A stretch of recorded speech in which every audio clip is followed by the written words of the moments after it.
Ma copine pensait que je n'étais qu'un simple employé incapable de suivre son train de vie. Je lui ai donné raison, j'ai laissé expirer notre bail de luxe et j'ai déménagé seul. Désormais, ses appels sont incessants depuis le canapé de sa mère. Je m'appelle Julien, j'ai 31 ans, et ces mots m'ont frappé il y a 2 mois lors d'un dîner chic. Ma copine, Chloé, 29 ans, sirotait son verre de vin avec sa bande d'influenceurs, discutant de leur prochaine escapade dans une station balnéaire huppée. Quand l'un d'eux m'a demandé si je me joindrais à eux, Chloé a éclaté de rire. Lui? A-t-elle dit assez fort pour que tout le restaurant entende. C'est un gratte-papier. Il n'a pas les moyens de mon train de vie. Le silence s'est abattu sur la table. J'étais juste là, venant de régler la note de 400 €. Chloé et moi étions ensemble depuis 3 ans. C'est une influenceuse, lifestyle, avec 15 000 abonnés, qui publie sur la vie de luxe, les virées shopping chez les grands créateurs et les restaurants chics. Ses revenus réels de cette activité? Peut-être 600 € par mois grâce à des partenariats occasionnels. Pendant ce temps, je suis analyste de données, gagnant 85 000 € par an. Pas richissime, mais stable. La vérité, c'est que je finançais sa vie de rêve depuis le début. Notre appartement, un 3 200 € par mois dans une tour de luxe avec concierge et piscine sur le toit, était à mon nom, avec ma caution et ma solvabilité. Elle me versait 400 € par mois comme sa part. C'est elle qui avait fixé ce montant. Ses tenues de créateur étaient achetées avec la carte de crédit que je lui avais donnée pour les urgences, et qu'elle utilisait quotidiennement. Ses publications au restaurant? Je payais les repas pour qu'elle puisse prendre de jolies photos de plats qu'elle touchait à peine. Mais l'entendre me rabaisser devant ses amis alors que je finançais son monde imaginaire, c'était le point de rupture. Tu as absolument raison, ai-je dit froidement en me levant. Je n'ai pas les moyens de ton train de vie. Elle a eu un rire gêné. Chérie, je plaisantais. Non, tu ne plaisantais pas, ai-je répondu. Et ce n'est pas grave, mais sache que le bail se termine dans 8 semaines. Son visage a blêmi. Qu'est-ce que ça veut dire? Ça veut dire que je ne le renouvelle pas. Tu devrais commencer à chercher un endroit que tu peux vraiment te payer. Le silence à table était total. Son ami Manon a murmuré, « Oh, la vache !» Chloé a essayé de faire comme si de rien n'était, mais j'ai vu la peur dans ses yeux. Elle savait ce qui allait arriver. À la maison, elle est passée en mode gestion de crise, me traitant d'hypersensible, disant que je l'avais mal pris, affirmant qu'elle jouait juste un rôle pour son image de marque. J'ai hoché la tête et dit, bien sûr.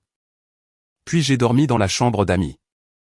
Le lendemain matin, j'ai commencé à chercher des appartements. J'ai trouvé un 2 pièces décent dans un immeuble normal, 1400 € par mois, sans concierge ni piscine sur le toit, mais propre et à moi. J'ai versé la caution le jour même.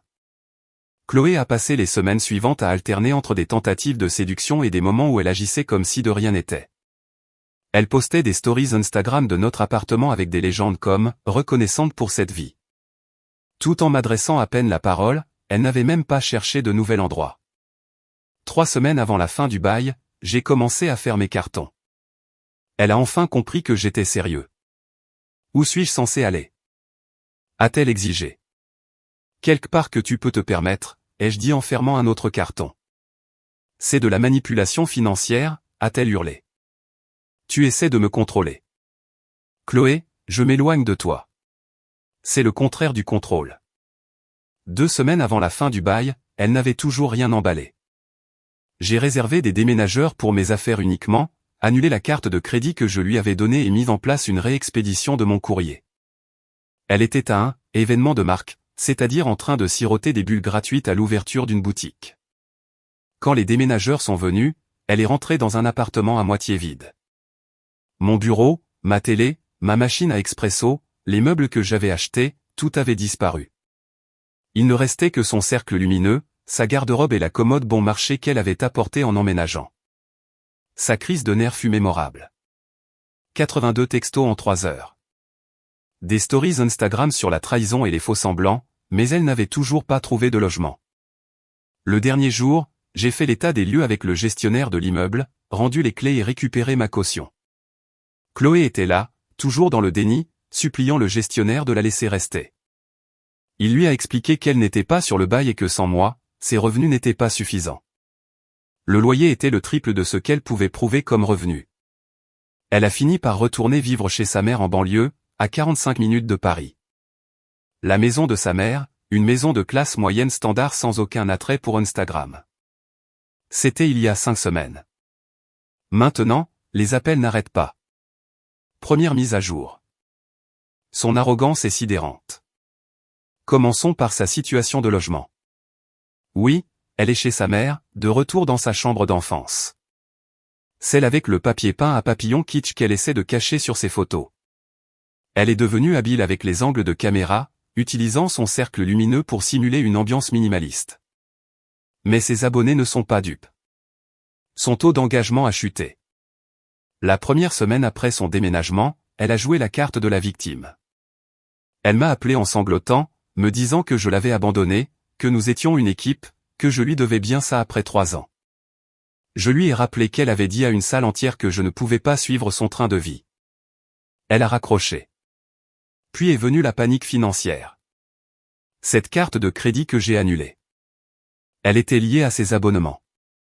Sa salle de sport de luxe à 200 € par mois avec spa. Sa box beauté à 50 € par mois. Son stockage cloud à 50 € par mois pour les photos. Sa suite Adobe à 60 € par mois. Tout a été refusé. Elle a dû tout annuler. Elle m'a texté, « Tu es en train de tuer ma marque. J'ai besoin de ces outils. » J'ai répondu, « Ta marque devrait payer ses propres outils. » Pas de réponse. Mais la vraie comédie a commencé quand elle a essayé de maintenir son style de vie depuis la maison de sa mère. Elle a embobiné un type sur une application de rencontre pour qu'il l'emmène dans un restaurant de viande huppée. Elle a posté des stories du vin, des entrées, toute la performance. Puis le type l'a vu monter dans sa Renault Clio de 2012, sa vraie voiture, pas la Mercedes avec laquelle elle posait dans le garage de notre immeuble. Il ne l'a jamais rappelé. Sa mère, Sylvie, m'a appelé la semaine dernière. Elle a eu l'audace de dire que j'étais cruel avec sa fille. Sylvie, elle est en dépression. Elle ne veut plus manger. Tu as brisé son esprit. Sylvie, ai-je dit, elle m'a traité de pauvre alors que je payais pour toute sa vie. Tu sais bien que ce n'est pas ce qu'elle voulait dire. Alors qu'est-ce qu'elle voulait dire? Elle maintenait juste son image. Et maintenant, elle peut la maintenir depuis ta maison. Tu es sans cœur, après tout ce qu'elle a fait pour toi. Qu'a-t-elle fait pour moi, exactement? Silence. Puis, elle te mettait en valeur. Une fille aussi sublime qu'elle avec un gars comme toi. J'ai ri. Un gars comme moi? Vous voulez dire quelqu'un avec un emploi et une bonne cote de crédit. Elle a raccroché. Puis Chloé est allée plus loin. Elle a commencé à dire aux gens que j'étais violent. A prétendu que je l'avais mise à la porte sans préavis. A dit que j'avais volé ses affaires. Les affaires? Les meubles que j'ai payés. La télé que j'ai payée. La machine à expresso que j'ai payée. Elle a même déposé une plainte pour vol. Le policier qui m'a appelé semblait épuisé. Je lui ai envoyé par email les reçus de tout. Tout à mon nom, tout payé avec ma carte. Il m'a rappelé, « Monsieur, il n'y a pas de vol ici. C'est une affaire civile au mieux, mais honnêtement, elle n'a rien. » Le meilleur, c'est qu'elle a essayé de continuer son business d'influenceuse depuis chez sa mère. Elle a posté une vidéo, « Une journée dans ma vie ». On pouvait entendre le feuilleton de sa mère hurler en arrière-plan. Le chien d'un voisin aboyait. La vie de banlieue qu'elle avait lutté pour fuir. Les commentaires étaient assassins. Qu'est-il arrivé à la fille du Pentouze? C'est la cuisine de ta mère? La dégringolade est réelle. Elle a supprimé la vidéo en quelques heures. Hier, elle m'a envoyé une demande de virement de 3200 €. Note, ma part du loyer du mois dernier que tu me dois puisque j'ai dû partir plus tôt. Le culot monstre. J'ai refusé avec un message, tu n'as jamais payé la moitié du loyer.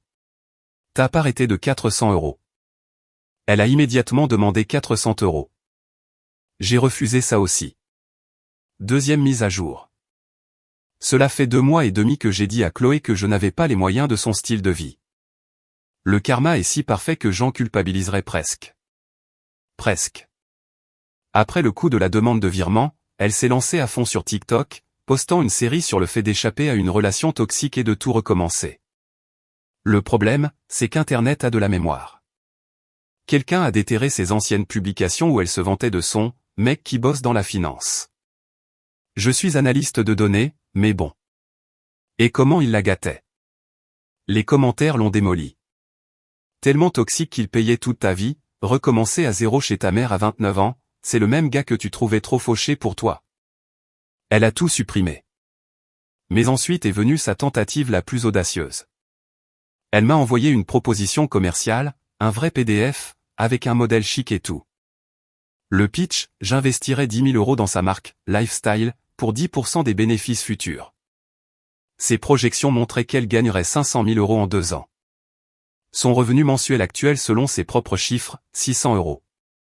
Je l'ai envoyé à mon ami qui travaille dans le capital risque. Sa réponse, c'est une blague. Quand j'ai ignoré sa proposition, elle a insisté, demandant à son ami Manon de me texter, puis au copain de Manon, puis à une influenceuse au hasard dont je n'avais jamais entendu parler, affirmant que je freinais une autre créative. Ils disaient tous la même chose. Que j'étais mesquin. Que je devrais l'aider à se remettre sur pied. J'ai demandé à chacun, alors, vous investissez dans sa marque. Silence radio. Le vrai bijou est arrivé la semaine dernière. J'étais dans mon café habituel en centre-ville. Chloé est entrée avec un type, plus âgé, costume impeccable, une marque de bronzage fraîche là où une alliance se trouvait autrefois.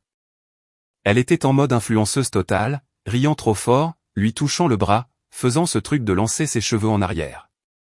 Elle m'a repéré et tout son jeu d'actrice a changé. Elle a traîné le type vers moi. Oh mon Dieu! Salut! A-t-elle dit avec une fausse joie. Voici Richard. Richard, c'est mon ex dont je t'ai parlé. Richard avait l'air mal à l'aise, il m'a serré la main. Enchanté. Richard est associé dans un cabinet d'avocats, a-t-elle dit avec insistance. Lui, il soutient les femmes ambitieuses. C'est génial, ai-je dit, me retournant vers mon ordinateur portable. On regarde des appartements, a-t-elle poursuivi. Dans ce nouvel immeuble de luxe sur l'avenue Montaigne. Cool, ai-je dit, sans lever les yeux. Elle est restée là, maladroitement, avant que Richard ne l'entraîne plus loin. Ils se sont assis à l'autre bout du café. Je l'ai regardé jouer la comédie, prendre des selfies, glousser, tout le numéro. Richard était sur son téléphone tout le temps, textant clairement quelqu'un, probablement sa femme. 20 minutes plus tard, Richard est parti seul. Chloé est restée assise encore 5 minutes, puis est revenue vers moi. C'était tellement impoli, a-t-elle sifflé. Qu'est-ce qui était impoli? Tu aurais pu jouer le jeu. M'aider. T'aider à arnaquer un homme marié. Il est séparé.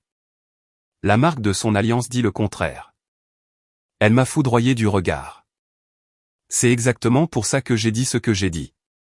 Tu as l'esprit étroit. Aucune ambition. Juste un employé de bureau ennuyeux qui ne comprendra jamais ce qu'il faut pour construire quelque chose. Chloé, ai-je dit calmement. J'ai construit toute ma vie moi-même avec mon travail de bureau ennuyeux. Tu as 29 ans, tu vis chez ta mère et tu essaies d'escroquer des hommes mariés dans des cafés. Qui n'a pas d'ambition? Elle m'a jeté son latte, mais m'a manqué. Il a atterri sur le sac à dos d'un pauvre étudiant. Le barista l'a banni. C'était mon café préféré. Elle n'y est plus la bienvenue. Sa mère a appelé ce soir-là, en sanglotant. A prétendu que Chloé avait fait une dépression. A dit que je la harcelais dans les cafés. J'ai envoyé à Sylvie la vidéo de surveillance que j'ai obtenue du gérant, qui a été super sympa à ce sujet. Elle montre Chloé s'approchant de moi, pas l'inverse. Elle montre Chloé jetant la boisson.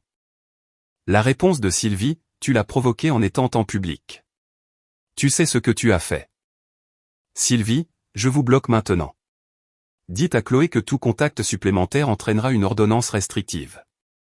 L'incident du café est enregistré.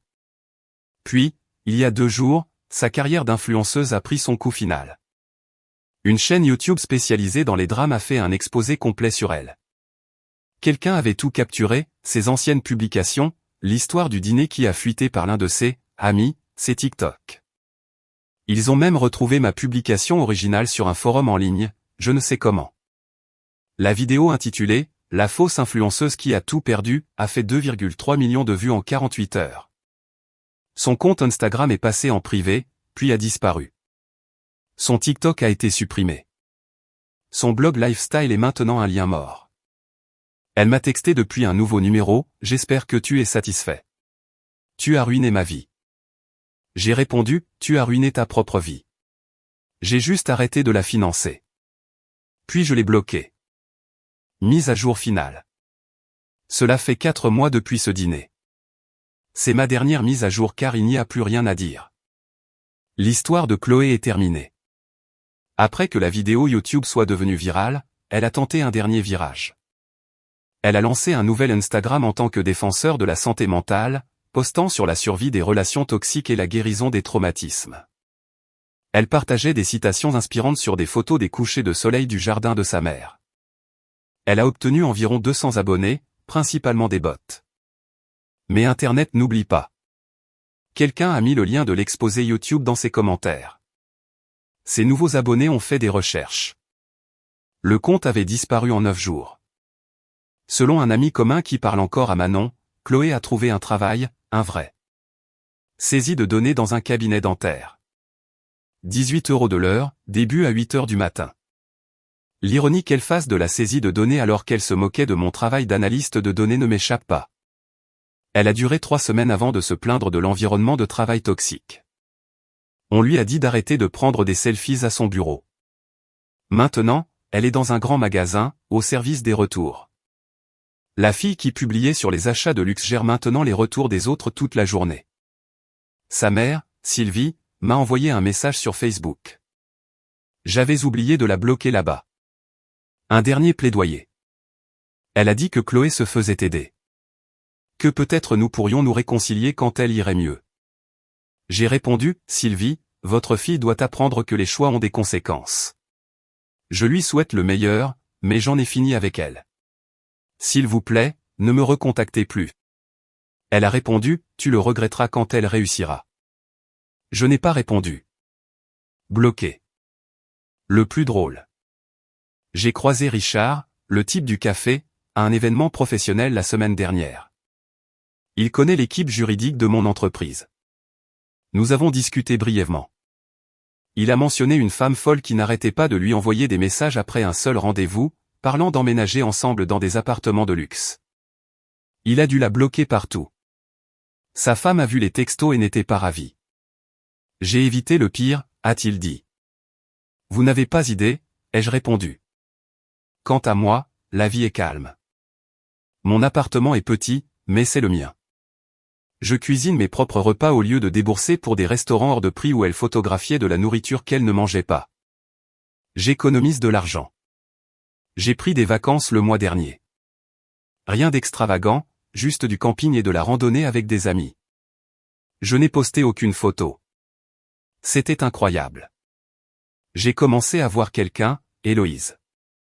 Elle est enseignante, conduit une Toyota et a insisté pour partager la note de notre premier dîner. Quand j'ai proposé de payer, elle a dit, j'ai un travail. Je peux payer mes propres pâtes. Je crois que je suis en train de tomber amoureux d'elle. La dernière chose que j'ai entendue sur Chloé, via la rumeur du magasin, c'est qu'elle a dû déménager dans une chambre plus petite chez sa mère.